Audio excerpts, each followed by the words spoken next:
In today's video, I'll be talking to you guys about the short-term information I gather from my clients every time I babysit for them. Stay tuned.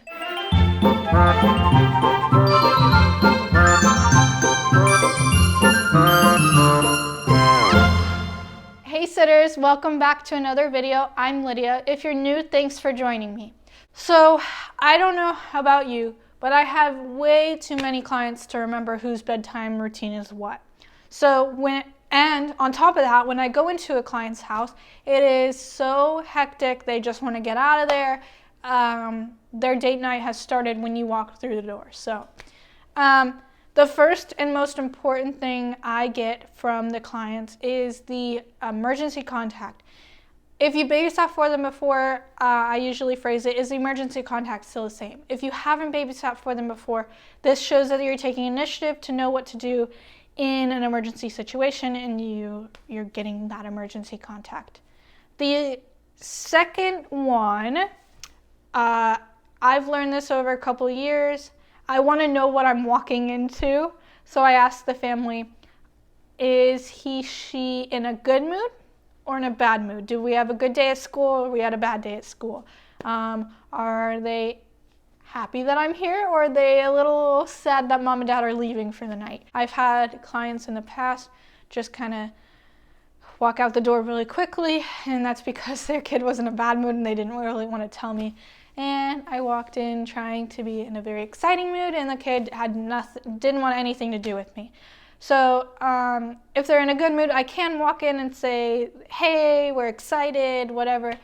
If they're in a bad mood or are a little sad mom and dad are leaving, I'm able to go in and ease into it. Or I can use my babysitting go-to bag, which if you haven't seen that video, go check that video out. I'll leave it in the description below.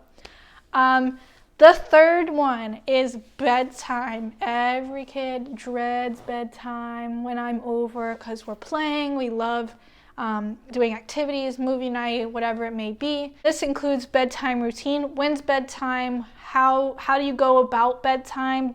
For my younger kids, we read books. Some of my kids watch movies before bed. Some of my kids just go straight to bed. Sometimes bath is involved. And that goes into the next one, is bath. Do they need a bath, or are they allowed to skip bath tonight? Most of my kids get baths because we're usually outside playing outside, so we come inside and take bath, and then we go into our bedtime routine. The next one is dinner. So if you're like me, I do not like to eat pizza and chicken nuggets every day I babysit, or every time I babysit, so I do ask what's for dinner, so I know in advance. Not in advance, but I kind of know what's coming. Sometimes I have my lovely parents, bring me some dinner because, like I said, chicken nuggets and mac and cheese aren't doing it for me every night of the week. So also, some of my families do, they order in, we'll do Uber Eats or stuff like that. So I want to know, like, am I prepping something here or cooking something here, or am I ordering, and if so, where, what they kind of like, stuff like that. Then it rolls into snacks and drinks. Some of my kids get cut off, they're at the potty training age, so they get cut off at like a half hour before bed. There's no more liquids, so they don't spoil the bed. And then snacks, what snacks they're allowed to have, what time do they stop eating before bed. My next one is tech time. This can include like Xboxes, PlayStation, Nintendos, computers, TV obviously, iPads, phones, everything like that. How long are they allowed to play with it? If they're allowed to play with it all night long, or if their cutoff time is 2 hours, a half hour. One of my families, actually, I think this is really cool. One of my families says that for every hour the kid reads, they get 15 minutes on the technology, which I think is super cool. I didn't really think to gather this information when I started babysitting, but over time I did run into the problem and added it to my list of things to ask for the night.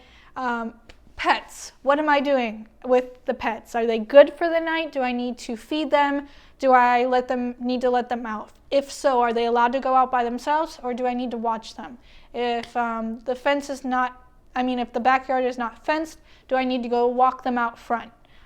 So stuff like that. I just like to know what I need to do with pets while I'm there. Also, I do have a paramedic friend who always talks about how some of his paramedic buddies are not fond of dogs.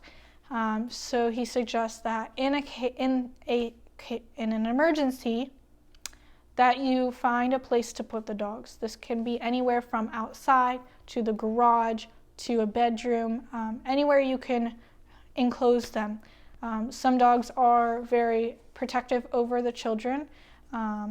So when a paramedic comes in and is leaning over the child or doing anything that looks aggressive to the child, the dogs will be in the way and paramedics won't come in. So I do just plan ahead and go into a house and say, okay, where can I put the dogs in case of emergency? Pro tip, when you guys get to the house, I suggest you guys write down the physical address on a piece of paper. Don't keep it in your phone. This is because in an emergency, when you're on the phone with 911, you can physically see the address that you're at and you don't have to go searching through your phone. So I know this is a lot of information to gather from the families for the night. I know they're trying to get out of the house and they're in a rush, but you will be glad that you gathered this information, because then you're not texting them through the night and interrupting their date night. So I do bring a notebook to jot it all down so I don't have to remember. Like I said, I have a lot of clients and everybody's night is different. So yeah, if you have any questions or you have something to add to this list, please leave it down in the comments section below. And thanks for joining me. See you guys next week.